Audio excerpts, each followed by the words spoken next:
Okay, look at this one. So this is a joke, okay? So it is the dentist that says to the patient, hey, this is going to hurt a little, okay? And then the patient is there in the chair, and it says, okay, I'm ready. And then the dentist says, oh, wait. Hey, hello, ROS developers. Welcome to the ROS developers live class. I'm happy here having some chat with my colleagues, and actually I'm ready for the next live classes today. So I hope that you are doing very well. You are excited to learn a little bit more about ROS, robotics, and everything that is around it. And for today, we have prepared a very basic class. The class of today is about using Linux, how to use Linux. So what happens usually? What happens is that I go to a class, for example, at the university to give a to teach about ROS. And what I found there when I arrived there is that most of the people, let's say 95% of the people there, they never use Linux. And Linux is the basis of ROS, is the basis at present of robotics control. Most of the robots that you can buy, they have a Linux machine inside. So then if you want to program robots, especially with ROS, then you have to learn Linux. Then usually in those classes, I start providing some teachings, brief teachings about Linux, and that's what we are going to do today. Okay, I hope that you are happy with that idea, that you are ready to learn a lot. And let me remind you how it's going to work this. So if you are watching this video, you can see that beside the video on the right-hand side, there is a chat. We are going to use this to say whatever you want, okay? You can say whatever you want. You can share your thoughts. You can help your mates that are there at the class. You can say your jokes also. And especially, you need to use that to ask me questions in case that you get lost during the class, okay? So if you are following my steps, as I'm going to explain, and you get lost, you don't understand, you have a problem, let me know on the chat. Okay? I will try to help you as much as possible. And then how is it going to work? I have prepared for this live class a ROS project. Okay, a project is a ROS project that contains code, it contains simulations, it contains documentation, data sets also. And then in this case, is a specific project for working with Linux, for learning about Linux. And I'm going to share this project with you, with all the people that are there on the chat. And how I'm going to do this is by sharing a link. So I'm going to put a link there on the chat in a minute. You can click on that link and automatically you are going to get a copy. And how is that possible that you get a copy of my material by having a link, only a link? Well, because we are going to use the ROS Development Studio. That is a tool that is on the web, and you only need a web browser, so you don't need to install Linux on your machine now. If it's a Windows or Mac computer, don't worry, you don't need to install. So we are going to practice in a virtual machine that is on the cloud. And for that, you only need a web browser and the link that I'm going to provide to you. It's as simple as clicking on that link, then the whole process is going to you are going to get the copy of that project, and that's it. Okay, guys, so let's start. But before starting, let me say hello to the people that is already on the chat. I can see the people is still coming to the class. Come in, go to the back. If all the seats are already taken, then don't worry, come in. There is space enough for everyone. And in the meantime, let me say hello to the people that is already on the chat. Hello, Daniel Gonzalez, who was telling me that he's on Alicante in Spain. Then Jan Spice, who is ready. And Riel Joseph, that's also ready. And I think that Riel, you are challenging me to drink coffee, I think. And you say that you are ahead of me, then let me doubt it. Let me doubt. But maybe. Then Rajesh Kumar, he's here. Hello. And Amaya also, she is ready. Hello, Amaya, how you doing? Then Marcus is here again. Hello, happy to have you here also. And Adriana, are you my student at La Salle? I don't know if you are this Adriana. Well, anyway, if you are not, I'm also so happy to have you here, Adriana. And then Marcus is recommending to use Ubuntu. Of course, we are going to talk about Ubuntu here today. Okay, and let's go then. What I'm going to do first is to share with you my screen so you can see how I share the ROS of today.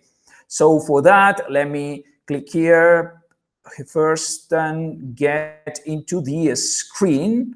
Where is my application? Let me see. Oh, here it is. Okay. So I have shared. You should see now my screen on the YouTube, I mean. Okay, so is there, I check that is correct. Then this is the ROS that we are going to use today. Okay, so let me share this with you, and this is the ROS Development Studio. So I have already opened this ROS that contains this tutorial. It contains the simulation of the robot, Pal, and some other code that you are going to use along the class of today. So let me share all this material with you. It's called Linux for Robotics. And in order to share, I have to go to the list of my ROS. So let me come here and press here. Here is the list of all my ROS. I have many. And here are the exams of my students. One of those is from Adriana. Here is your exam, Adriana. I still haven't corrected, so I don't know what is your score. We'll see, we'll see. So that's the ROS for today, and I'm going to click here on More and click on Share. By clicking here, I have now a link. I'm going to copy this link and paste into into the chat. Okay, so here it is, the link. Then what you have to do, all the people there that are listening there, is to go to this link, click on it, and then you should get redirected to your account of the ROS Development Studio. By clicking there, you are going to be redirected to the ROS Development Studio, and you are going to receive a copy of this ROS here. So you should be able to see this in your zone. If you didn't have an account on the ROS Development Studio, you can create a free one. You only need a free account in order to use this. You don't need to pay anything. It's for free. So create a free account in case you don't have. And then after that, after having created, you will receive this ROS. Okay, so once you have this ROS area, then click on More and then Open ROS. Okay, so you click there, then you are going to get this kind of a screen. And then we are going to get this opening of the project. So let me check the chat in the meantime, if you have any problem. Okay, Adriana is confirming that she is my student. Very good, Adriana. Go for it. Go for that project and start it, because you need maybe you need to improve a little bit of Linux. Let's see. Then we have here Kuldeep, who has arrived. Hello, Kuldeep. And Marcus, he says that he's running Ubuntu 18 and ROS Melodic on a virtual machine. And also he runs Ubuntu 16 and Kinetic. Yes, that's correct. That's properly. Remember that you can do that, what you mentioned, Marcus, you can do it here. Because if I go to this here, let me go to the projects again, to the projects page. So I'm going to close this. Then here on the project page, you can create new ROS whenever you want. You can create one, and then you can select here the type of ROS that you want to build. In Ubuntu 16 is the one that we are going to use today, but you can also do Ubuntu 18 and Ubuntu 18 with ROS2 Crystal. So you have many chances by using the ROS Development Studio. So you don't need to use a virtual machine in that case. Okay, so let me close this. I have already opened my ROS, and when it says this question, the best thing to say is to say no. Click on no. And now let's go. So we have a no here. And this no, then what else? So let's start. I hope that all of you are here. And for that, let me check the chat. In case that you have any problem, I'm going to continue, okay? If you have any problem, let me know on the chat. I will be checking. So what is Linux? The Linux, as I mentioned, is an operating system that is running on a computer. So the operating system is the software, let's say the basic software that allows you to use a computer. In the case of most machines, this operating system is called Windows. Probably in your case, you are using Windows. Or if you have a Mac computer, then you have the Mac OS as the operating system. But for the computers that are running inside robots, as complex as this one that we have here, then in those cases, usually the operating system is Linux. Linux is very cool because it's open source. That means that you can get the software for free without paying, of course, but more than that, it means that you have access to the actual code. And you can see the code, you can modify, you can do whatever you want with that code. And that's very powerful for developers like us.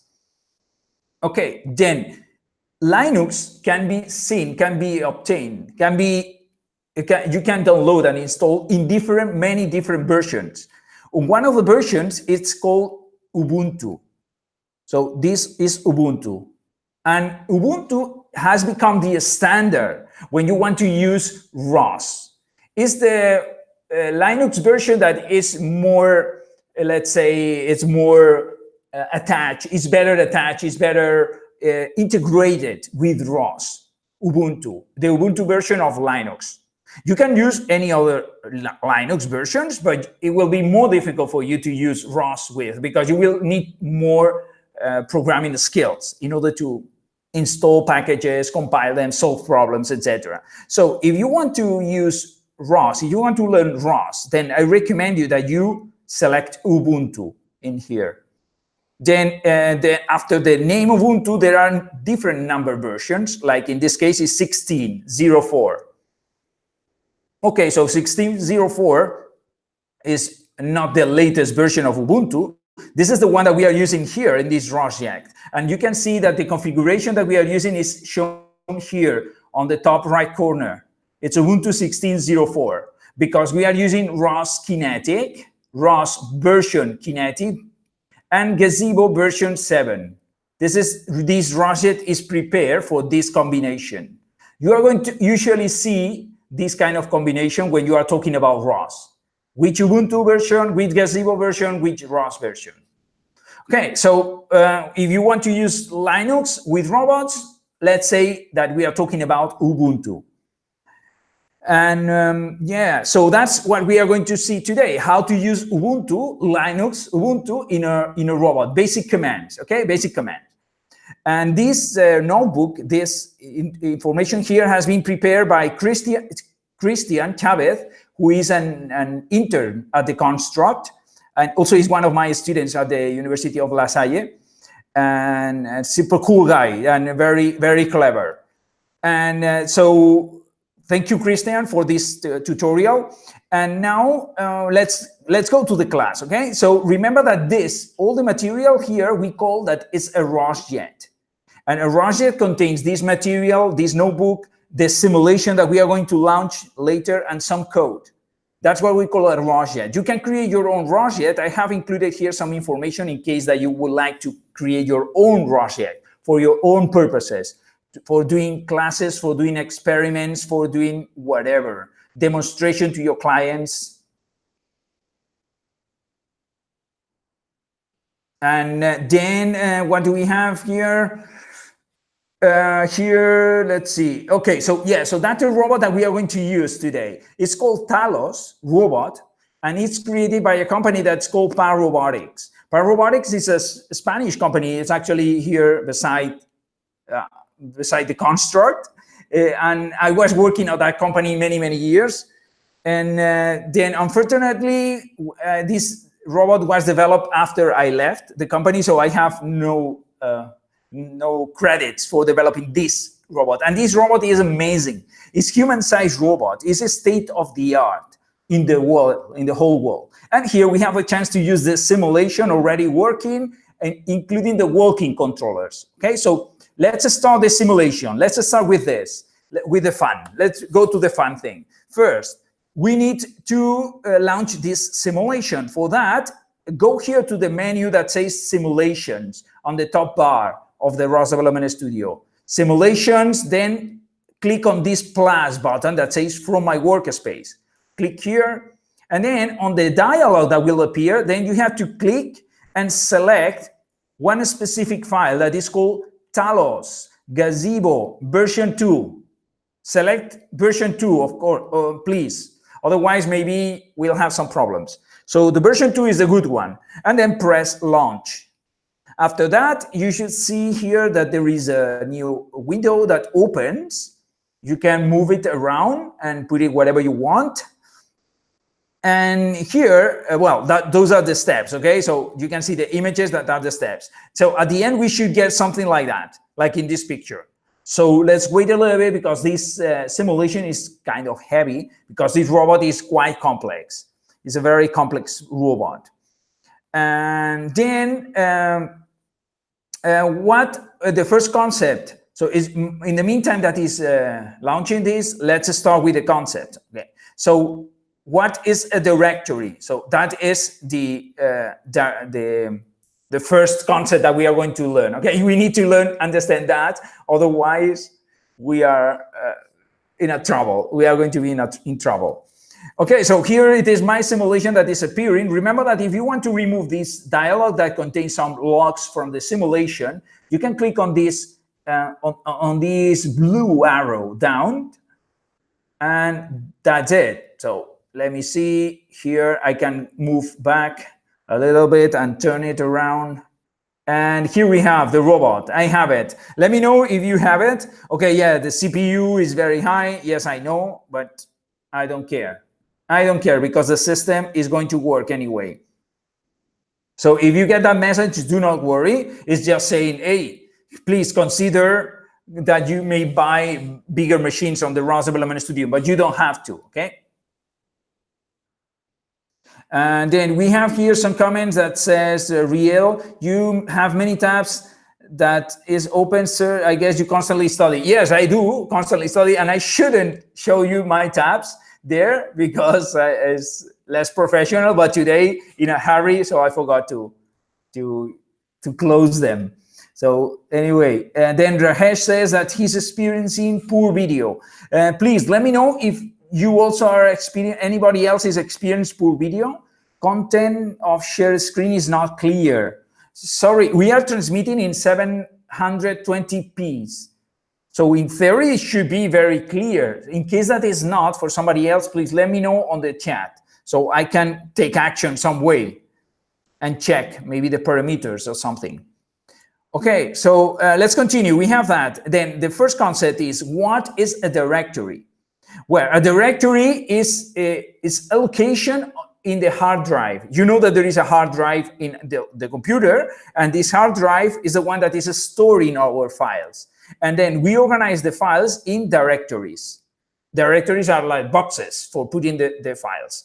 And then here in this image, you can see how many different directories. So for example, here at the beginning, we have simulation workspace WS directory. Then inside it, we have several other directories, build, devel, log, source. And inside the source, we have many others directories. You can see the icon, that is the icon of the directory, of a folder, of a box that contains other files. And then finally, here we have the files, the actual files. The files is where we put our programs, of course. Okay, so directory, it's the first concept. And as you can see, you can create a hierarchy or something like that. I don't know how to say better in English, but you can create a hierarchy of directories here in Linux. So let's see, how can we move along the different directories in Linux? For that, for launching Linux commands, what we need to do is to launch a shell, or also called a terminal. A terminal is a program that allows you to launch Linux commands. Remember, we are going to learn here Linux commands. in this class. So we need to launch those Linux commands. How do we do that in a normal Linux system? So we use a shell or a terminal. Then let's open a shell, a terminal in this ROS Development Studio. For that, we need to go to Tools and then select the shell. And that's it. So let me put it here. So when you open the shell, then you will see something like that. In your own Linux systems, you will see something similar to that. Not the same, because it depends on many configuration issues and many configurations that you may have, but something like that. First, you see all this thing, including this blinking stuff, and this is what we call the prompt. The prompt is this data that we have at the beginning. In this case, what is indicating here is that the guy who is using this shell, the guy is identified as user. So in this Linux machine, everything that we do in this Linux machine is going to be assigned to a user that is called user. Okay. So that's a name, but you can create new users like, I don't know, Paquito or Richard or Amalia or whatever. So you can create any. We are using here the user that is called user. And then afterwards in blue, we have the directory at which we are. Remember, we are on directories. Then what we are going to use is the command cd to move along different directories. So if we type here cd and then the name of the directory to which we want to go. So that would be, in this case, let's type catkin_ws. And as you can see, the blue thing here has changed. Now it's indicating something different. It means that, hey guys, you have changed to the directory called Catkin workspace. Still, we are still user, okay? So this is not going to change in the whole session because we are only allowed to use the user. But this is indicating the different directories we are going to move on. Then you are going to see that this is going to change along the class of today. Great. So far, so good. Okay, here it says, once we are inside the Catkin workspace, let's move into another directory further down. So remember, if we check here this image here, well, this is not the proper image of directories. Okay. So no, yeah, forget about that. I will explain you later about that. So now let's use this other command here, cd source. So let's do cd space. Always remember that you have to put a space between the cd and the name of the directory you want to go. Cd src and then slash move_talos. You can see that now we have moved to another directory. But what is happening with those slashes? Where every time that we move into a slash, it means that we are moving down into the hierarchy. So remember this picture here, that we have this hierarchy. So in our case, in our example here, let me put it smaller so we can have everything. Here we have Catkin workspace source move Talos. This is like if we had here in the simulation workspace, it says Catkin workspace, let's say, then inside there is the source, and inside there is the move Talos, let's say. Okay, so that's not corresponding to this image, but it would be the same thing. Okay, so you can only move by using cd, you can only move by specifying the correct direction. Then if you want to move one directory up, then instead of putting a name, well, you can also do it, but instead of putting a name, you should use the 2 dots. So if you do 2 dots like this, then you will move one directory up into the hierarchy. So now we are in the source, you can see. And if we redo again the same command, then we are on the Catkin. And then if we redo this again, now we are like at the beginning of this session. Okay, so we are at the home directory. This is called the home directory. When you start a shell, you starting at the home directory. Okay, so that's how we move along the directories. Then, before going further with that, another basic command is ls. And ls is a command that is allowing us to see which are the directories and files at this current directory. So remember, we are in the home directory now. I want to see the files that are on this directory. Then I type ls. And you can see I have a list of all the files and directories that I have in the home directory. Then in blue are indicated the directories, and then in white are the files. Files is a container of information. I mean, you can open the file and then you will see the content. But directories are just boxes for further directories or files. Then if you remember, we have done a CD into this directory here. You can only do a CD into a directory that is here in this area. So you cannot do a CD into another directory that is further away from this location. You can only do a CD from your current location and down into the structure. Okay, I'm simplifying here, but this is a basic course, okay? So I don't want to make you some spaghetti in your head. So that is why I'm simplifying. So remember, inside the Cat King workspace, let's do a CD again, a Cat King workspace now. And now let's do an ls here.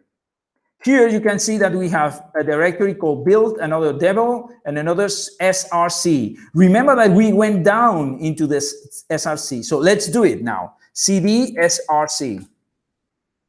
Now, here, let's do an ls again. If we do that, now we can see that we have a move Talos. So when we were here, we can go further down into move Talos. Okay, so let's do a cd move Talos. Okay, so now you can see we have moved along this trajectory, this hierarchy there of directories is the same that we did here. We can do an ls here and see what is there inside. Okay, so we have cmake list, include package, source, whatever. Okay, so far so good. Let me know if you are following. Then let me see on the chat. Then nobody else is experiencing. Oh, Gloria, you have arrived. Very good. So happy that you are here, Gloria. And then she's providing some answers, says, poor video usually means you have not selected the correct video resolution on your personal YouTube settings. Yeah, that is correct. That is a good answer. And in order to select that, you can go to the video and then move your mouse around the image. Then you will see on the bottom right, it will appear an icon that is kind of a gear. In this gear, you can select 700 to 20p in order to get the highest resolution. Okay, I see no questions, no more questions. Then let's continue. So far, so good. So we have the ls command and the cd. We have learned those commands. We have learned about the directories and the hierarchy and how to move down the hierarchy by using this command, or up into the hierarchy by using this cd. So now let's move back into the home directory, by using cd 2 dots. But now we want to move directly from this point into the home user. I don't want to type this command three times. So instead of that, what I'm going to do is, of course, use the cd and then 2 dots, but then I'm going to put a slash. This slash means, okay, so with 2 dots, I will move into this src directory because I will move one up. Okay, so I will be on this. Now, I want to move even further up. So I'm going to put 2 dots more. And at that point in time, I will be here inside the Catkin workspace. But I don't want to wait to stay there. I want to move another one up into the beginning of the session, into the home directory. So I'm going to put another slash and then 2 dots more. So if I issue this command, then I am now at the home directory. Okay, so far so good. Yes, so we know how to move up and down. So let me show you something about here. Well, no, okay, no, it's okay. So let's continue.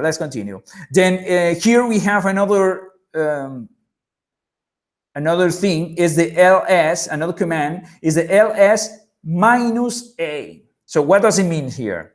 So remember that we have used the ls to see the list of all the files and directories under my current directory. This is under my current directory. So we can issue now ls space -a.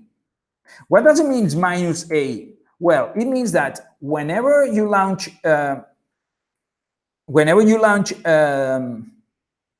a command, you can provide parameters. Then the parameters, what they do is to modify the behavior of the command. So now, if we use this command ls-a, then you will see that the output is quite different. What is showing -a? Is showing a lot more of files. Of course, we have here the simulation workspace that we had here at the beginning, here, and we also have the Catkin workspace that is here, and the AI workspace, but we have a lot more files. And if you pay attention, all those files, they do start with a dot. Okay, so what does it mean? When a file name starts with a dot, it means that it's a hidden file. And then with a hidden file means that when you do an ls, they are not going to show. So if you want to see the hidden files, you have to do ls and then provide the parameter for that command that is -a. -a means give me the list of files and directories, but also include the hidden ones. Okay, and that's a result. So why do we use hidden files? Because usually hidden files, they are configuration files. So configuration files that you don't need to see whenever you do an ls, because it's bothering too much people. So that's why we put it hidden, and only when you need it, you especially issue this command in order to see them. That's it. But remember, the important thing is about the parameters. In Linux, whenever you want to use a parameter, then you have to put -a. If you don't know the parameters for a command, you can do always an ls, for example, -h. Sorry, no. Well, that command doesn't have -h. Okay, that's only in ROS commands. So in order to see all the information related to a command and all the options and parameters that it has, then you have to use a command that is called man, M-A-N, and then the name of the command that you want to get the information. So you do man, then you will see here all the parameters. You see that -a means do not ignore entries starting with a dot. So, and if you do a capital A, then do not list implied this point and 2 dots, one dot and 2 dots. And then if you do this, then it will have another option. So, and there are many other options here. Okay, so you can check all the options by doing man and then the name of the command. You can do man for CD also.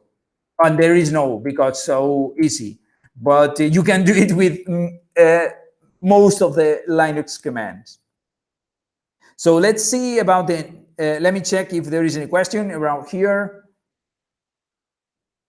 And then ls --help. It's saying Daniel Gonzalez with 2 hyphens. Yes, so ls, let me check, -help, okay. Yeah, okay, so we got it there. Then what is happening, why 2 minus, is because when you provide a command with an option that is only one letter, then you only have to use a minus. But when the command contains more than a letter, the option contains more than a letter, then you have to start with 2 hyphens. For example, minus minus all in this case. So we get the same answer as this. Yes? So for some strange reason. So I don't know why is this like that. Okay, let's go to the next command. The next command is rm. Rm is used for removing files, for deleting files, or, well, files, only files. In this case, it's only files. So let's go to the, we are already, if you are not, move up into the home user directory, as you know how to do it now. And then let's remove a hidden file that we have created there. And it's called .hidden file. And it should be here, but I cannot see it. So it looks like we haven't, so for some reason, I have somewhere deleted or something. Yeah, I cannot find it. Okay, don't worry. So let's delete another one. Let's delete this one that is in red. Actually, in red doesn't mean anything good, but let's see if we can remove that one. So when you do an RM, you are going to delete a file, and then you have to provide the name of the file. The name of the file in this case is .catkin workspace .zip. Okay, write protected regular file. I don't know if it's going to allow me because maybe I don't have permission, but I'm going to answer yes here with a Y, and then it looks like it worked. So when you want to remove a file, you have to have the permissions for removing. That is why I didn't know. I just jumped into this example. So let's check if this file is still there. So let's do an ls -a. And yeah, the file has been deleted. So you can do this rm command with any file. In order to delete a directory is a little bit more complicated. Okay, so you cannot just delete a directory. In order to delete a directory, you need to use another command that is called rmdir, and then the name of the directory. But this directory has to be empty before using this command. And if you don't have this command, you can use rm with some extra options, but it's not the case for now. So let's continue. So we have learned how to delete a file, and now we would like to learn how can I create a new directory.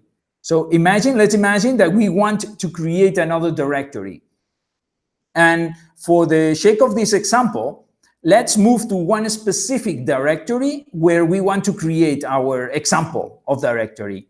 So I want you to create a directory that is inside this move Talos directory. So we have to create inside the move Talos directory, we have to create another directory called src. Okay, so that's a exercise.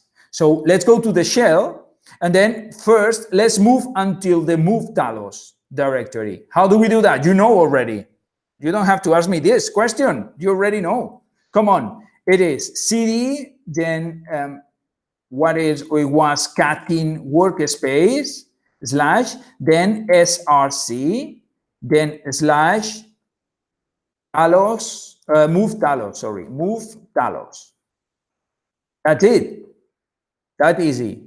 Now, if we do an ls, what do we have here? Okay, so we already have the source directory. For some reason, I forgot to delete it. So let me check that one. And we already have it. So anyway, don't worry. Let's create another one here. Let's create a config file, a config directory. How do we do that? mk direct dir. So we type this command for creating a new directory, and then the name of the directory we want to create. In this case is config.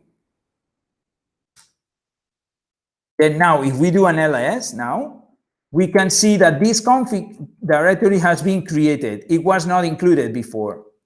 You see? Okay, so that is for creating a new directory. And then you can get inside there and create all the directories, etc., etc. And you can keep doing this. Let me see if there is any question on the chat. And then Jan Spy says, the hidden file is in the Catkin workspace source move Talos directory. Oh, yeah, that could be. It's true. That could be that I was looking for the file in the file of the example. That's right. Let me see. Yes, exactly, on the image. Sorry, it's my mistake. I forgot to watch the image. Yes, that is correct, the hidden text. So if we do an ls -a, here is the hidden file. Yes, it's the hidden file. So let's do it. Let's remove it. You know how to remove it. rm.hidden file. And then an ls -a will show that it doesn't exist anymore. Okay, thank you very much, Jan. And no more questions, great. So let's continue.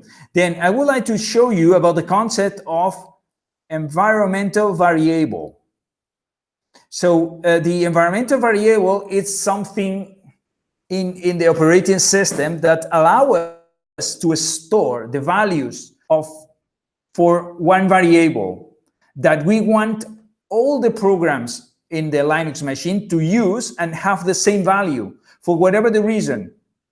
Maybe, I don't know, maybe it's the variable for you want to know how much time does it take to open a window in the Linux, I don't know. So then we can